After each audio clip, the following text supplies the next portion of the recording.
स्थानीय गुन्हे शाखा सोलापूर ग्रामीणने मुळेगाव तांडा येथे अवैध हातभट्टी व्यवसायावर धडक कारवाई करत सुमारे 7,47,000 रुपयांचा मुद्देमाल नष्ट केला। या प्रकरणी 4 सराईत हातभट्टी व्यावसायिकांवर गुन्हे दाखल करण्यात आले। स्थानिक गुन्हे शाखा सोलापूर ग्रामीणने मुळेगाव तांडा तालुका दक्षिण सोलापूर येथे अवैध हातभट्टी व्यवसायावर धडक कारवाई करत सुमारे 7,47,500 रुपयांचा मुद्देमाल नष्ट केला। या कारवाईत हातभट्टी निर्मितीसाठी वापरण्यात येणारा कच्चा माल, गूळ, मिश्रित रसायन, लोखंडी व प्लास्टिक बॅरल तसेच इतर साहित्य जप्त करण्यात आले। विशेष म्हणजे जेसीबीच्या सहाय्याने हातभट्टीचे अड्डे उद्ध्वस्त करण्यात आले, तर ड्रोनच्या मदतीने परिसराची पाहणी करण्यात आली।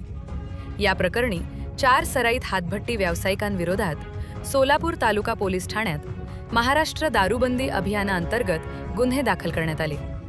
ही कारवाई पोलीस अधीक्षक अतुल कुलकर्णी व अपर पोलीस अधीक्षक विजय कबाडे यांच्या मार्गदर्शनाखाली स्थानिक गुन्हे शाखेचे वरिष्ठ पोलीस निरीक्षक संजय जगताप यांच्या नेतृत्वाखाली करण्यात आली।